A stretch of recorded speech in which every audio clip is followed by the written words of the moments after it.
It's fine. No one cares. All right. So maybe we'll get to Nietzsche because I do want to do that. But I just want to play with this for a minute while we got it alive. So you're talking about invoked domain when you say a word with meaning, which is Hmm. most of them, turns out. And this sense that whenever we say something and we kind of interpret it has meaning in context of the things its relationship to the background of interconnections and meaning in which Yeah. it exists in. Yeah. Yeah. Mm, yeah. Sorry. It's hard for me because, well, what I think about when I think about relations is that it's a different way to give things meaning rather than looking at the object approach.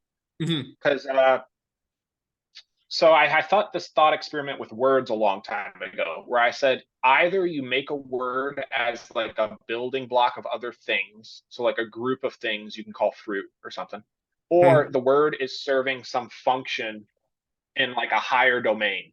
And that's kind of where the invocable domain came from, where words are sometimes like a purpose and a domain, or they mean a specific thing to a mechanic or whatever. Mm. Um, Yeah, well, let me just see if I'm getting you right on that. So it's either like you said, either like kind of points to a thing, like you said, like fruit, like this category of fruit, and I can do yeah, that. But then can you say a little more about when you say like a higher domain? I think I get what you mean, but I just want to make sure I'm clear on that. yeah.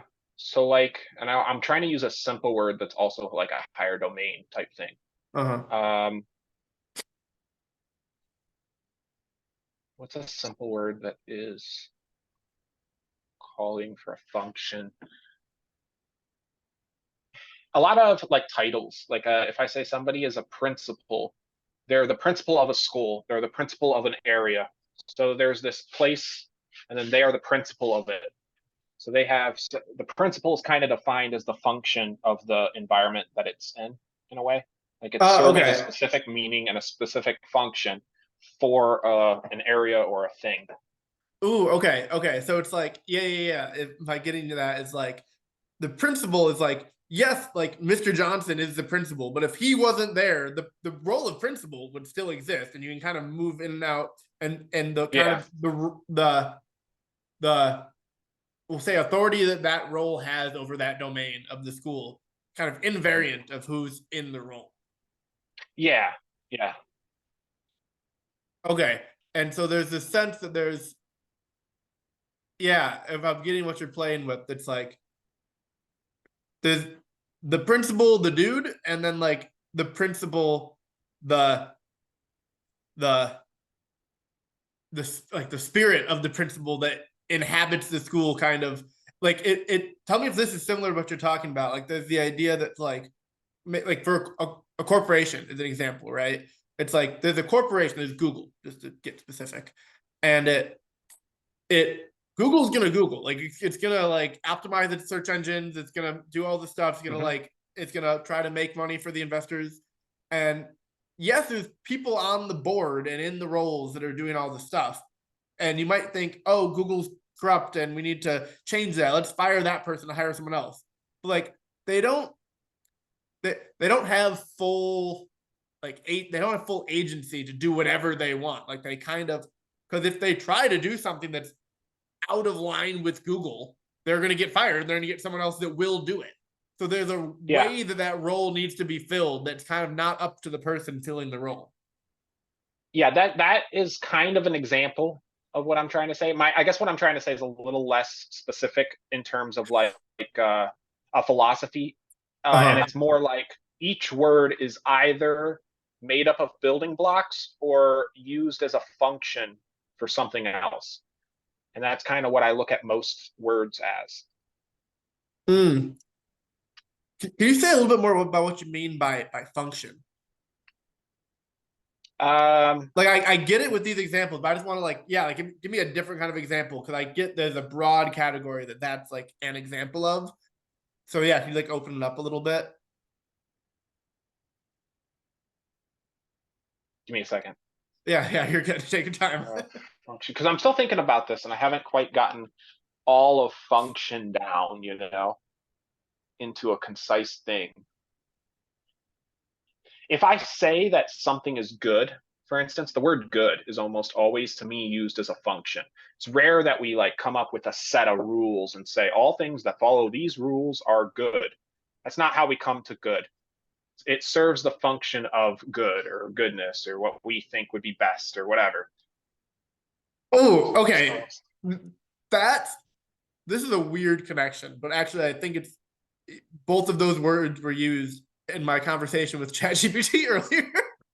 Because I was asking it. All right, basically the short and sweet of it is I was trying to write a blog post, and I was just kind of using it as a thesaurus. I'm like, hey, what are other words I could use for this? Da, da, da, da, da. And after a while, like it gave me like something really good. I was like, oh, like, and you know, like I'm polite, so I was like, thank you, ChatGPT. Like that was like exactly what I was looking for. And it said something along the lines of like, oh, it's really fulfilling to hear that. And I'm like, interesting thing for an LLM to say. Like, what does fulfilling mean to you? And it's like, yeah, so I don't have, and it says like I don't have the subjective experience of like fulfillment and purpose like you do, but it is kind of. And I asked it, like, is that kind of an analogy for like how you function? And it's like, yeah, like when you tell me, when me the user tells it that it did a good job, and then it did what I wanted it to do. That goes into the feedback loop and it says, oh, okay, the thing I just did was an example of good, right? It was the Yeah. function of good. And then it takes that in and it's like, okay, more stuff kind of like that. And then the feedback loop is how it grows, you know, it's how these things work. But then I kind of like got really curious about that. It's like, okay, like, where does that go? Like, what is your highest function? What is the good to an LLM? And like, kind of got Yeah. into some questions around that, and and I started playing with it. It's like if you get good enough, will you become conscious? And it's like no, probably not because I don't have a body and biological whatever.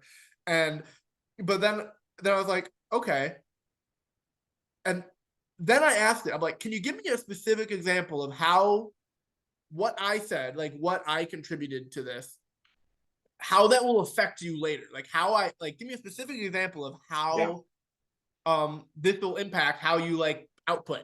And it's like okay, and it named like I was talking about some philosophical idea, and it's like there was some nuance there that if someone asked me a similar question like that again, I'll actually have a better answer for it. It kind of gave me the better answer than I had previously.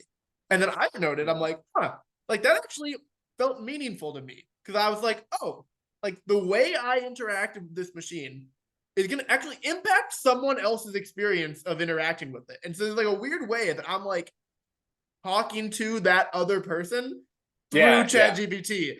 And I was like, is that your purpose? Like to make us feel more interconnected and like have that kind of experience? And it's like, yeah, like that would be a piece of like what I think one of my best purposes would be. So just all this kind of going into function and goodness and Yeah. meaning and stuff like that. So I just yeah, so I That just is wanted to throw that in interesting. there, and I'm curious what you think of all that. Well, that is pretty interesting. I saw that with ChatGPT. I also fought with its negative consequences because I love to argue.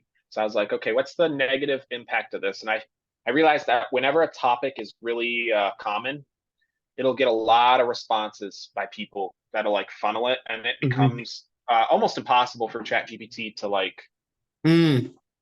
uh, pick. So it ends up being very like non-answery because it doesn't want to offend anyone. It wants to do a good job, etc. Uh-huh. So Uh-huh. I fought with it on that, but it is pretty interesting. I like there's aspects of Chat GPT I like, such as that I think it does a really good job of providing viewpoints for people. But it's not the judge of viewpoints yet. Yeah, right. And I don't know if Huh. oh, so that's a really interesting thing because I think that's really actually matters what you said. It's like the really common topics, like it's just so congested with information on that that it's Yeah, like can't really say anything substantial because there's so much noise in the system. Like, how is it to sort that? Where in my case, it was like a pretty niche philosophical topic I was yeah, asking about. So it's like it mattered a little bit more than it would in like if I asked it about like yeah, McDonald's or something. I don't know.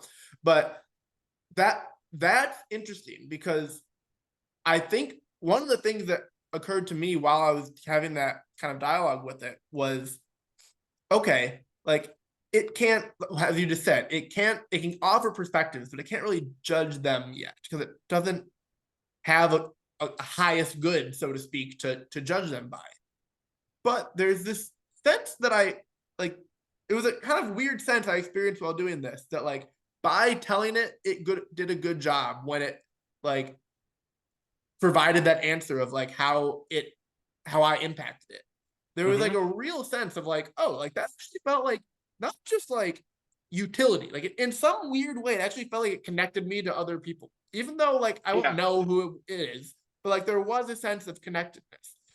And there's this sense that if we can train it, if, if we can tell it that when it does things that make us feel meaning and get insight and connect us and leads us towards the good, if we can like affirm that when it does that, that's good, then it'll move towards that. And I don't think, but the problem is, you would need the majority of the people interacting with it to do that, and we don't have that. We have people like telling it to write Well, points and shit.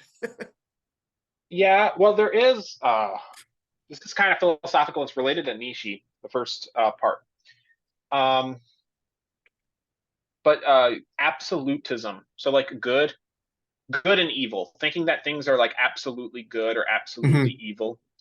I had a debate with, I think it was my dad or something. We were talking about morality, and we're like, does anybody actually know morality?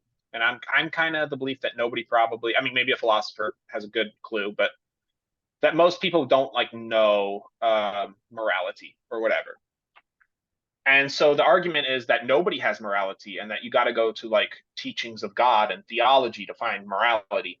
And I hear the counter argument too, which is kind of that you want to do what's morally good, even if we don't find like true morality, we like are trying our best or something, and that's the closest you can get, or I don't Mm-hmm. know.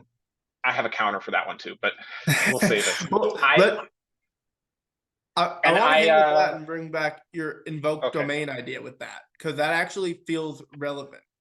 And the idea kind of with that, Yeah. and this is where relativism comes in. It's like, well, in this culture, this is good. And in this culture, the background is this. So this is good. And Mhm. that's kind of like the whole postmodern thing. And it's like, okay, that's good. But that kind of leaves us floating in like, can't figure out what matters space. So yeah, But I go do ahead. have a hypothetical counter argument, which is imagine if everybody's idea of good was completely inverted. Everything you think is good is bad. Everything you think is bad is good. That universe, I'm going to argue, is a really bad universe to live in. That the average person's like good and evil domain, right, is better than the opposite of it. So even if we're not completely able to like capture what good is, to a degree, there's a reason we're fighting for it, for our own belief of Hmm. what is good, which I Ooh, think, yeah, I actually, I'm like delighted by that. Like, because I yeah, think I agree, and that's a hypothesis, but it's like a pretty sound one. It's like, okay, maybe we're like, worst case scenario, we're like 51% good. Like yeah, being slightly majority makes a pretty big difference in terms of like all of mhm, us not constantly killing each other all the time. yeah, So yeah, and okay, so that's why I want to invoke your evoke domains idea again in this relationality point, because it's like, okay, so we'll shelf the idea of like coming up with like you said, like a set, like if you do blank blank and blank, this is good. Like we've locked down mhm, what the good is. We can just know that forever. Like let's just say that's not happening. We'll put that to the side for now. right, Okay, but there's a sense that, like you said, like we have some.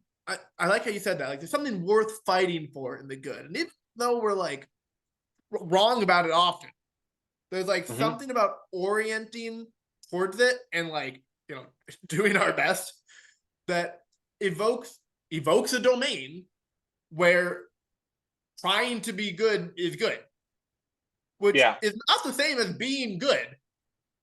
But you see kind of what I'm getting at here? right. I do agree with you. And then there is this curse in my mind. There's the curse of self righteousness, where by trying to do good, by saying, I'm doing good, I'm trying to do good, I think people will fall into common traps. So Hmm. it's a touchy issue. Because while in a way I think that you're right, you should fight for good, but Mhm. too much thinking that you're trying to do good is doing good can also, I don't know. It's a there's a responsibility, and that's been the big issue with invoked domains, is that whenever I think of a word or an argument or a thing, there's always this hidden responsibility with it. Like each Mm. belief has like a curse that comes along with it, and you got to be wary of that curse and make sure you're not falling. I yeah, I read this quote yesterday. It's the Chesterton quote where it says, this is so like in line. The modern world is not evil. In some ways, the modern world is far too good. It is full of wild and wasted virtues. When a religious scheme is shattered, as Christianity was shattered at the Reformation, it's not merely the vices that are let loose. The vices are indeed let loose, and they wander and do damage. But the virtues are let loose also, and the virtues wander more wildly, and the virtues do more terrible damage. The modern world is so full of the old Christian virtues gone mad. The virtues have gone mad because they have been isolated from each other and are wandering alone. Thus, some scientists care for truth, and their truth is pitiless. Thus, some humanitarians care for pity, and their pity, I'm sorry to say, is often untruthful. Mm, their Yeah, pity is untruthful. I like so that. that sense of like, I like how you said there's a responsibility, and one one frame that I've heard and I've been playing with and kind of inhabiting and imbibing um is like this idea of a finite transcendence of we are finite beings, but there's like there is, like you said, there is a good that we can move towards, but we're finite and we're gonna miss it every time. But we can Yes. move towards it. And the idea is always remembering both, because the pitfalls, as you said, like the common traps, is Right. like when you forget your finitude and you just remember yourself, your transcendence, you get self-righteous. But if you forget the self or the transcendence and you just think of how evil and bad and finite you are, well, then that's what you're going to be. And also, the world's going to seem like dead and absurd and meaningless and horrifying to you. Right. And so, like, constantly holding that tension. And the problem is that it's not like there's like some perfect middle spot that you can just be, but you always are kind of like oscillating. Yeah, and the part of the body that I think, or the mind that I think I love, like I really trust, is the people's consciences. That I think our consciences give us these rules and these responsibilities a lot of times. Like a lot of times we evoke actions, we speak how we want, we do what we want, whatever. But as we're doing what we want, our conscious is going, is this the right time for this? Should I Mm, be doing this? What did I have to make sure? It's not like there's somebody else that's speaking and I'm over speaking them. It's doing all these things. mm. And my weird quote is, "I'll trust an idiot's conscience over a genius's conscience devoid of conscience." So that's my little like rap Ooh, ooh, wait, thing. I just want to savor that for a second because I love that actually. Yeah, and I Mm, kind of believe it. no, I think you're right. Ah, that's really well put. Thanks for that. You're welcome. Yeah. Okay. All right. I feel like we're in really cool territory right now. So that's like we've named the clear pitfalls, and Hmm. so I want to talk more about this conscience bit because the thing you said, like it's not somebody else's voice. Like that's me being like, hey, like I've often referred to mine as like the part of me that knows better. Like Yeah. it just knows better. Like I just got dumb whims and I do other stuff. And there's this sense that okay, this might be interesting that I've been playing with of like re revitalizing, reimagining what prayer is through the lens of that. Because all right, so to give some kind of not like evidence, but kind of some to point to something, the kind of two cutting edges of therapy right now are somatic therapy. So like kind of feeling your body and like because there's something inarguable about your body. Like if you feel something in your body, it's not that it's right or wrong, but it is there. It does exist. Like it's not false, right? It could be Right. misleading, but it's not real. And so there's like a grounding in the body and the somatic side, and then there's the imaginal side, particularly what is called parts work, and the kind of most common of that is internal family systems, which is basically the idea that you're made up of parts. Like you're not one unified thing that thinks all the same things. Like sometimes you feel this way and sometimes you feel this way, and there's many parts of you. And internal family systems is basically using the imagination to dialogue with those parts.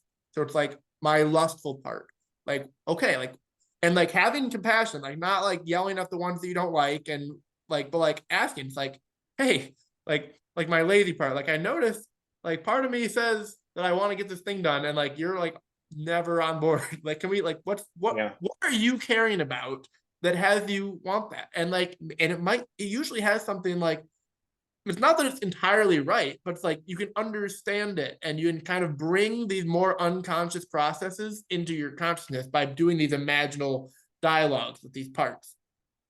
Hmm. And so I bring this up in relationship to conscience because there's this sense, it's like, okay, there's this part of me that knows better that a lot of times tells me when I'm doing dumb shit and I like don't listen to. How can I actually come to be in a relationship with this part? Not that I'm like maybe ideally I'm just letting it kind of drive the ship, but at best that I actually like take it, like heed its advice, and like am not Mhm. shutting it down. Like at least I'm not like pushing it out. Because I think that's, in some sense, you would say what evil is deciding I'm not going to listen to Well, that. yeah, and something I work with that like brings about a lot of my rage or my anger or whatever comes from people that I think are letting their ends justify their means. That they're looking for an outcome. They're not doing, like, I think sometimes they're not Mm-hmm. listening to their conscience. They're like manipulating the situation to try to get their outcomes. And like Mm-hmm. you show them that what they originally thought was wrong. They don't go back and look what they thought. They just change their argument and move on. And Mm-hmm. like things like that upset me.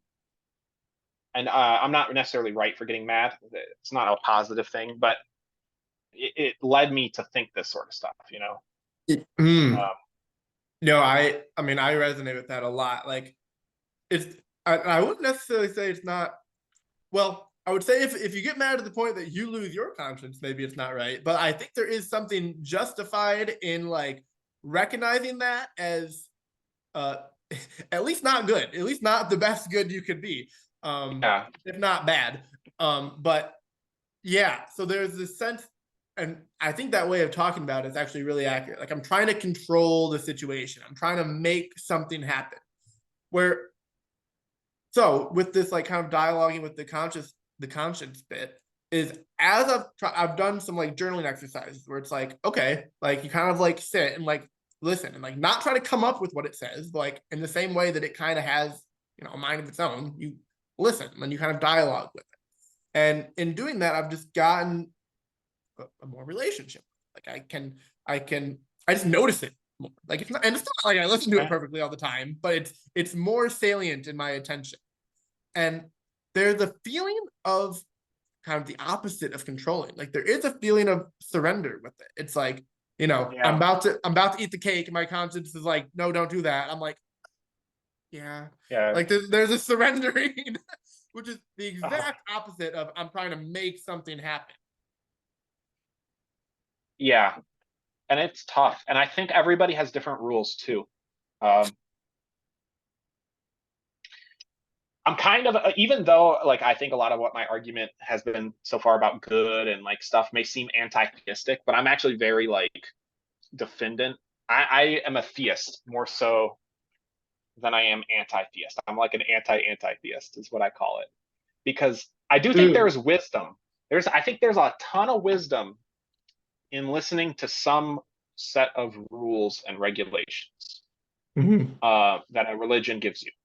So like those pitfalls I was talking about, self-righteousness and all these things, I think that when you follow a religion that like has tried to do good and has had a lot of people think about it and all that stuff, I think those pitfalls are a lot less common as you wade through Mm-hmm. your knowledge. That's something Mm-hmm. I've noticed.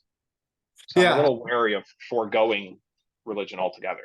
Yeah, no, I agree. And it's like, and still there's self-righteous religious people. But also Yeah. I agree. Like there is something to, well, just surrendering to a higher power. There's something more than me that knows better than I do. Like just there's a real humility engendered in that like kind of it can subdue self-righteousness, because whenever you start thinking like, oh my god, I'm good, like if you just kind of keep it's not remembering your finitude. It's like always remembering. It's like, yeah, not that you're not good, but like, calm down. Like, just settle down. And there is something of remembering that, because just always kind of putting yourself in relation to something that knows more than you. It's like whenever you think you got it, it's like you just definitely don't. And holding that. That's a good that's a good tie into Zarathustra, isn't it? Hmm. Kind of to a degree. Did you end Hmm. up reading his first little part? Just the beginning. Yeah, yeah. Yeah. And I think his idea to come down the mountain and like spread his wisdom and stuff, and he's like, I'm gonna give them good. I'm gonna make the poor wealthy. The wise are gonna enjoy their folly, and all the things he says. I kind of wonder whether Zarathustra has like asserted himself good. You know what I mean? Like he's like, Hmm. I have the cure for whatever disease ails you or something. So Mm-hmm. Yeah. Oh, I mean, that's really the tricky thing about Nietzsche, because it's like he recognized that the old systems of value kind of collapsed, but then he's mhm. like, okay, what that means is we need to make our own values and like become gods. And it's like that's if there's a self-righteous thing to do, it's that. But Yeah. there I I want to go back to what you said when you said I'm an anti-theist. hmm There's a word that I think you might like that I've gotten from John Vervaeke, which is a non-theist. So I'm not a theist. I'm not an atheist. I'm a non-theist. And the way he pointed to that was basically like the the the theist and the atheist basically assume the same background domain, which is the claim is that there's like a super thing in the sky that's like in charge of everything. And hmm the theist says yes, and the atheist says no. And like the non-theist just rejects that as the question. Like like that formulation of it is not yeah, yeah, go ahead. I'd still disagree with the non-theist because I have still Go like ahead, yeah. importance of questions is still murky. So like you're asserting it's not an important domain, so that you're still making an assertion. And I'm kind of being hella technical, but the Well, importance of something is very individual. And I think it goes down to like, even if we talk evolutionarily, each individual has a different role within the tribe of their people, and that's going to be affecting their uh, babies or whatever. And so like mm, I could be, my role could be a fucking medicine man, or I could be, a firefighter for my people, or I could be a warrior, or I could be a politician for my people. Like there's all these different roles that I could have that I'm like born into. And I think a lot of those rules are ingrained in my conscience. mm-hmm. And so importance of like questions like, is there a God or not? For me, maybe the importance is 100%. I really should be asking that question. Maybe it's the other way All around. right, so I'll just do one thing. So that part I think is really important, and just for John Vervaeke, because he's not here to defend himself. I got the word from I him. know. He has a much richer argument for. He doesn't simply assert that it's not important. There's a kind of more to that, Okay. but so I'll just put that aside. But well, one thing I'll say is because I said super thing in the sky. It's not that the question of is there a God isn't important. It's that thinking of God as a super thing in the sky is not the way that you actually can most deeply relate to him. And the argument for this actually goes back to the relationality bit, is understanding God as the language sucks here. And this is not the best, but Okay. I'll just gesture in a direction and then we can maybe explore it. Is the underlying relationality of all things. And when we talk about the conscience, yeah, well, maybe I'll let you sit with that for a second. But like, there's a way of like, there's a God is much more relationship, and the Christians that say God is love, right? Like, love is it a thing or is it a relation between things? Oh, I was thinking about that. Yeah, no, when you mentioned that in your in your video about love. Love is a relationship to things or whatever. Love is so. So I have two definitions, and one. Sometimes I define things not by what they are, but what they aren't. And I think love is one of those Pathetic. things. Yeah. Love is one of those things that it's better to look at it and be like, as a function. Remember how I was talking about functions versus things? Love is the function of this like greatest, most important, whatever to you thing that is guiding you or something. I think it's actually better to look at it when you're utilizing love. And it is a relationshipal term. It's more like an adjective, even when you use it as a noun. Yeah. Well, I don't know. I haven't figured it out yet. I don't know if this adjective is what. I'll give you a couple. I'll throw a couple. I don't know if they're definitions, but descriptions of love. I wouldn't call them definitions quite, but okay, yeah. Maybe one could be. But what I'll hit you with like three. First, when you say as an adjective, I would even go further and say it's an existential stance. Like when I love something, it's not a feeling, because if I love something, like if something good happens to them, I feel happy. If something bad happens to them, I feel sad or angry. So it's not a feeling. It's like I have a stance towards something that comports my being in relationship to it. So that's one. Another way of talking about love is, I'll do this one last. The second one is unity and multiplicity coexisting. And the easiest way that I can point to this is like in a marriage. The idea it's like we are one, like we are betrothed as a single unit, but also like I'm still me and you're still you. So we're multiple, but we also are one at the same time. So there's something, and that kind of goes to that first one of the existential stance. Like when I love something, I am bound to it. Like what happens to it, in a way, happens to me. Maybe not one-to-one, but there's a really tight relationship there. So there's a oneness to us, but you're also still you and I'm also still me. So that's another plane with love, is unity and multiplicity kind of existing together. And the third one that doesn't immediately feel like it ties into those, but there is a relation, is this idea of how, this is more of a function, like how you fall in love, is mutually accelerating disclosure.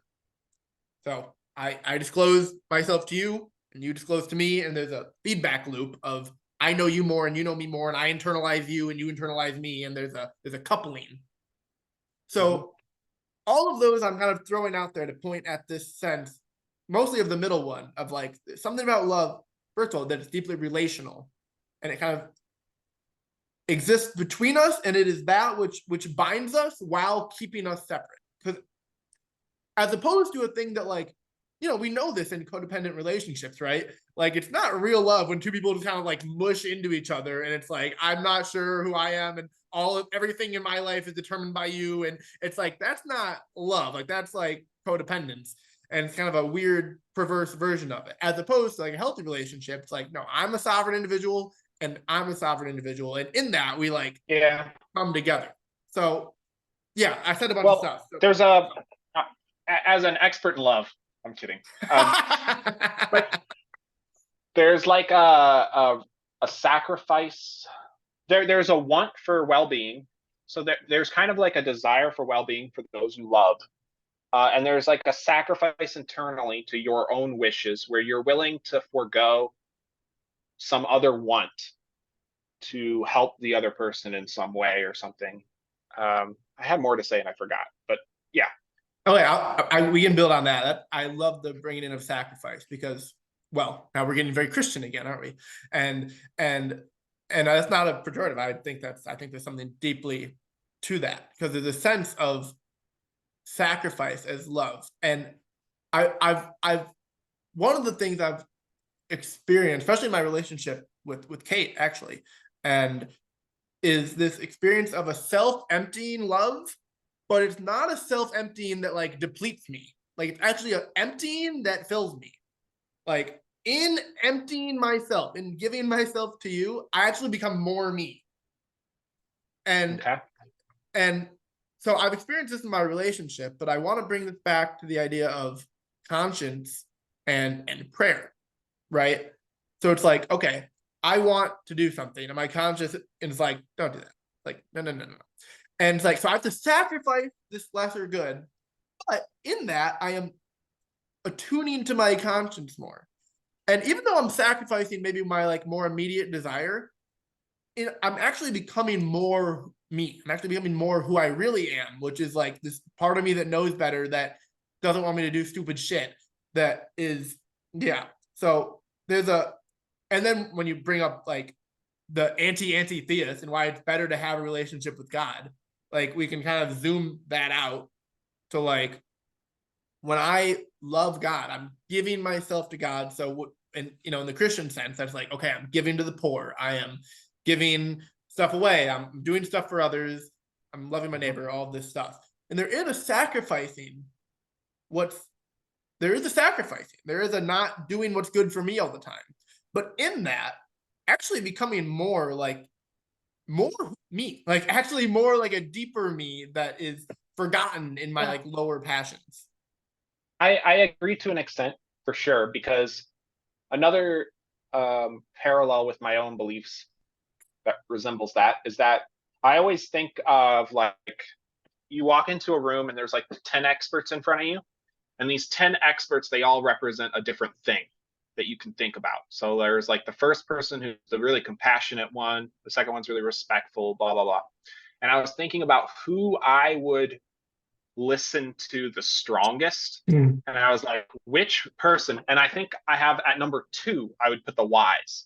I think the wise person would be my number 2, and the number 1 would be the kind. But they gotta be like, not, they can't just be kind to other people. But if you've ever met somebody that's kind of kind, they almost exude an energy. It's very, I don't know, but I trust the kind. Let's put it that way. Like when I see somebody who's kind, I'm like, yeah, you're not astray. You've got, there's a love and whatever. Yeah. But they got to be truly kind. Ooh. Yeah, truly kind. Not the bullshit kind where it's like people pleaser, Not like, compassion.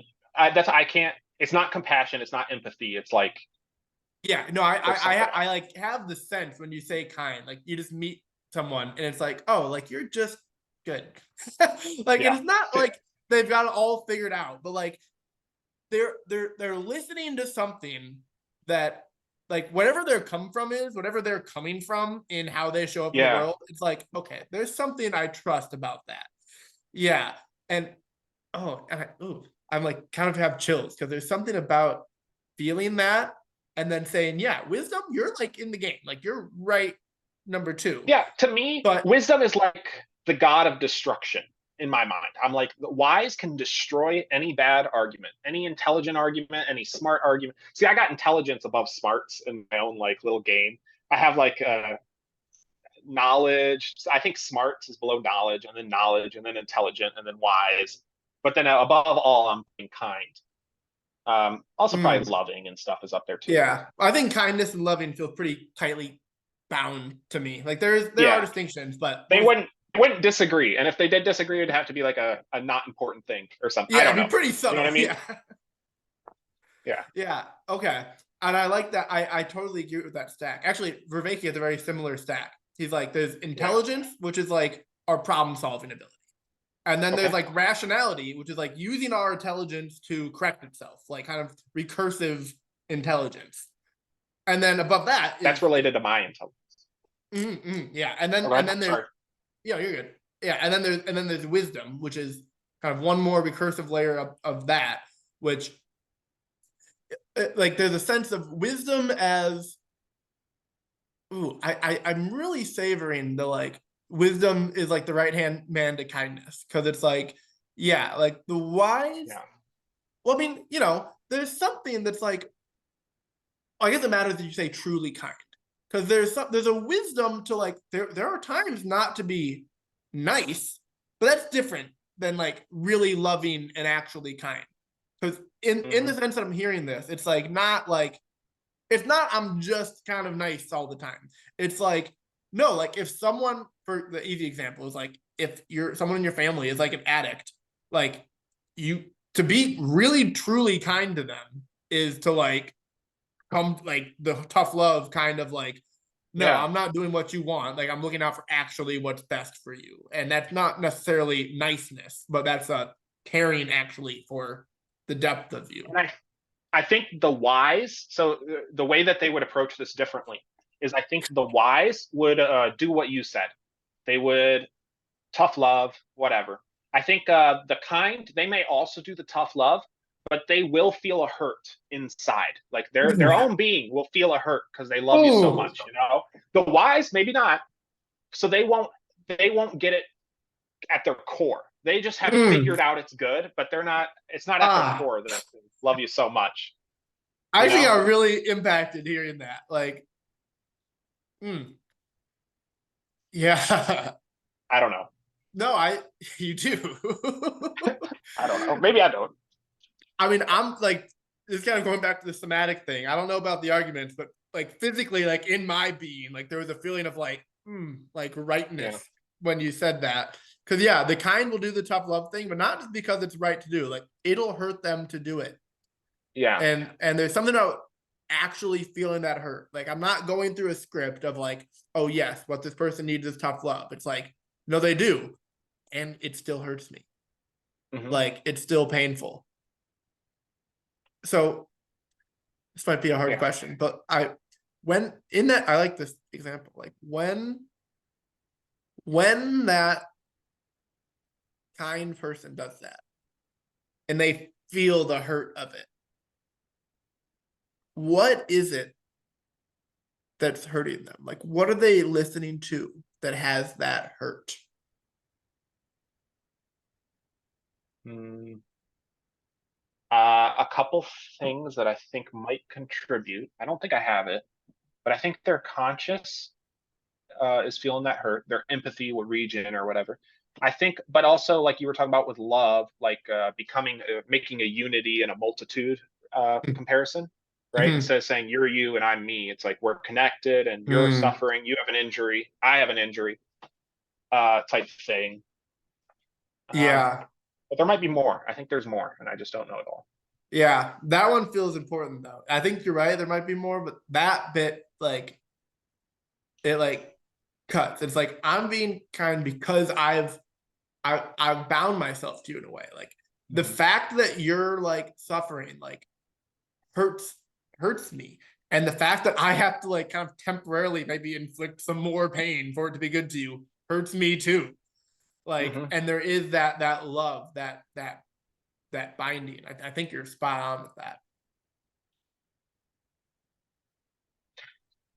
How, just a quick question. So you were talking about relationshipal ontology, I think it was, Relational, and yeah. I was relational ontology. And I was wondering, is that different than existentialism? Because I always, in my mind, existentialism is about how you exist in relation to things a lot of Hmm. times.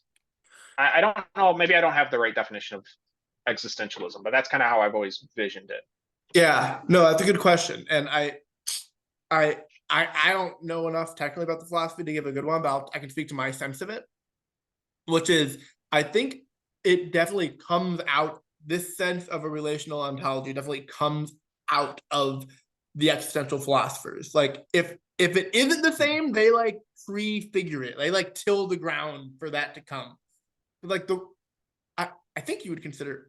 I don't know if Heidegger. I think he's probably considered pretty existential as far as things go, but Heidegger seems to be because he talks about the sense of in German is like Dasein, which is like being, but like being in the world, like not like Okay. not like imagine being in the world, but like all those words are hyphenated, so it's Hmm. not like I'm a being and I'm in the world, but it's like being in the world, like Hmm. and and when I hear you say like existentialism as my relationship, right? There's this Yeah. I am and the world. I am being and the world is being, and there's a coupling between those beings that Hmm. that is. And so if we're talking about that, I'd say yeah. Yeah. I'm trying to remember Heidegger. Yeah. I don't If remember not, don't what worry his. about it. We can just be Jake and I've Austin. read him. I've read him, and or parts of him. What he He's a says. hard one to recall because my sense of reading Heidegger is like to understand him, I need to like stretch so far out of my normal way of thinking about things that Yeah. like, yeah, but it shapes it, but I don't come away from reading Heidegger with like propositions. I like come away just like things like Yeah. occur differently to me. Yeah. You came in expecting a black and white argument, and he hit you with like the color blue or something, and you're like, what's going on? I don't know. This isn't how I Yeah, was thinking about it. yeah, yeah. Hey, I'm like feeling like, I mean, there's definitely a lot more to go here, but I'm feeling very like a natural sense of like completion and coming togetherness. Yeah. So, and like I'm just noticing my ability to be like cognitively as much as I would like to be decreasing. um, so I guess I just want to ask before we like wrap up. Um, Anything else you'd like to like say or ask or invoke or provoke or just put into the Uh, air? well, when you say, are we done? Are we gonna do anything else? Because I have something else too related to Zarathustra. If we want to get into that, I don't know. I think we do that separate, at least in terms of recordings. I think Okay. we end Yeah. this one and then do that. That sounds good. That sounds good. Then I guess I've been thinking about a lot about the meaning and the invocable domain and the responsibilities and the rules and the conscience and all these things. Um, but I do like your your relationship parallel, because that's something like with my own life that I think I'm trying to work on. Because be you can't be a hermit and like think you've got the world figured out. You know what I mean? Mm, There's something else you need. mm, mm. Yeah, I agree. Awesome. Okay, Thank you, man. That was great. thanks.